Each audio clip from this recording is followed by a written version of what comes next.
Today we're going to be working on a 97 Ford Contour. We're looking for the PCV valve. It seems to be elusive with this model. My name's Ernest with fford.com, and you know what the F stands for. We've already got into it here, and as you can see, we've taken the heat shield off. Here's the heat shield laying on the ground. There's 4 bolt holes, top and the middle.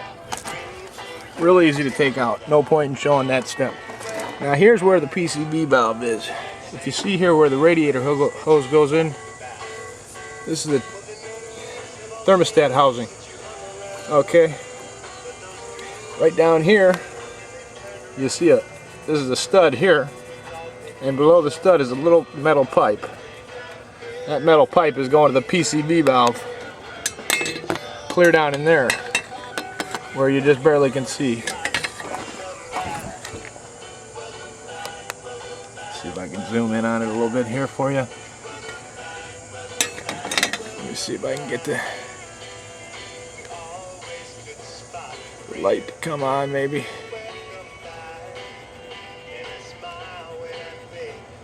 That doesn't make much of a difference anyway, but if you can see there, that metal pipe goes down through this damn light somewhere here. You can see it where the rubber starts there. Right there. Okay. Now in order to get to that, there's a bolt. What the hell? No idea how that happened. Anyway, there's a pipe here. If you can see, I'll stick my finger in here again. Right here, this pipe going to the PCV valve has a bolt right up in here, up underneath the thermostat housing. Okay, so the proper way to do this job without cutting that boot on the PVC valve is to remove the coolant, the water outlet housing. Make sure you get a gasket to replace the one in there. It's just a round O-ring. Right now I'm going to go ahead and take this water housing outlet off here so we can get access to that PVC valve. And I'll give you another picture when I get it all taken apart here. Right there's your coolant temperature sensor. 3 bolts on this housing, right there, here, and here. I'm going to pull them out and take the hose off right here first. There's actually a hose on the bottom as well, but I think we can leave that one on. However, we'll find out shortly. Okay, now we've got the thermostat housing, or coolant outlet free from the block. Now if you look down in here, you can see the end of where I just took a hose off. Damn this wire. See it down under there? That there just came off. I just took that off. Okay. You see the hose behind there. Now it's still got one hose on it up front. Right here. If you look down in there. Okay, I got the clamp loose. I'm just going to pull that hose off now. And then I'm going to pull the whole housing out of there. There's one other sensor that needs to be disconnected before you can take the coolant outlet off. And that connector is down in here. And it's right here. See right now. See it down there straight ahead?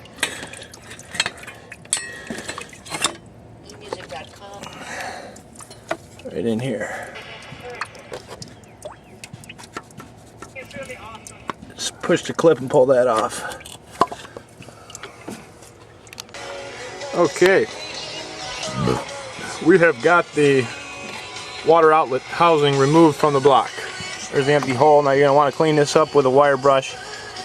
Alright, get all that silicone off there. And in here, here's the housing. It's actually taken out now. What it looks like. Got your coolant temperature sense, and then a second one here. Okay, The thermostat's in here, and it appears as though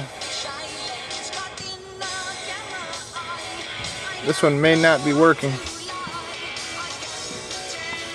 The gap in there looks too big for me, but I'm gonna put a new one in it and that. Okay, now you can see that the line we're trying to get to is right below this. Let me get my light here. Right there's the bolt we're after. Right there. Little Torx. That thing was in the way the whole way. Okay, you want to get that out, and I'm going to do that next, and then you should be able to pull your PVC right out, replace it, stick it right back in, put the bolt on, and re-bolt this all back together here.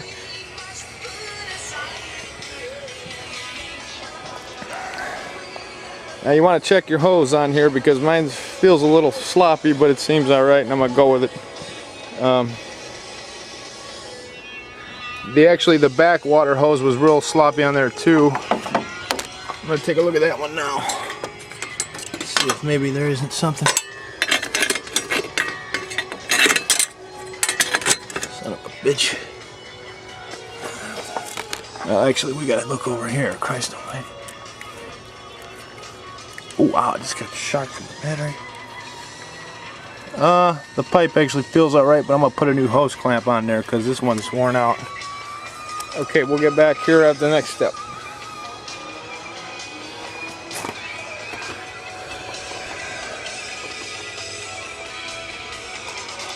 Now I had to remove the whole air box here. It's here laying on the ground.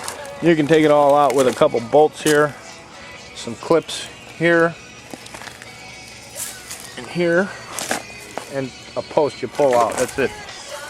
Quick and easy. A couple sensors come off at the same time. You get that right out of your way. All right. Okay. Now I pulled the screw out. Torx here.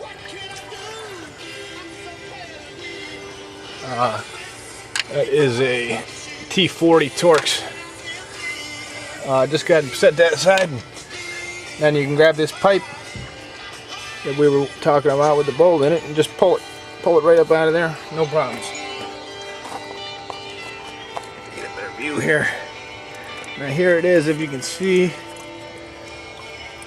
coming up out of there. There it is. That's all there is to it. As you can see, this one has got a hell of a lot of stuff on it. I should just be able to pull that right out. Oh, it's a little more challenging than that.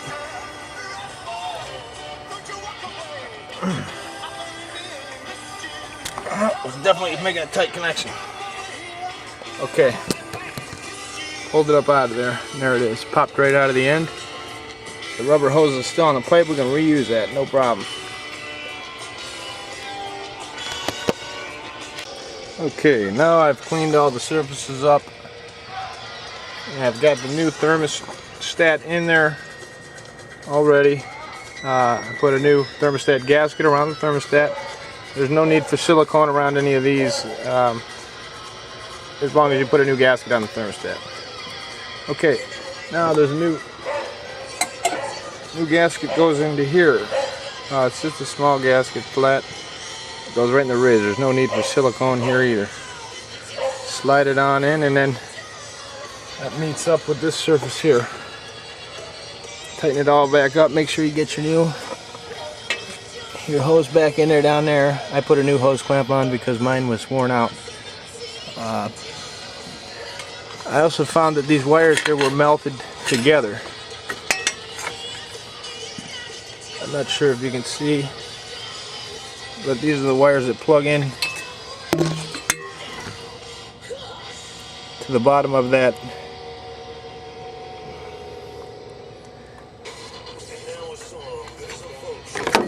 To this piece.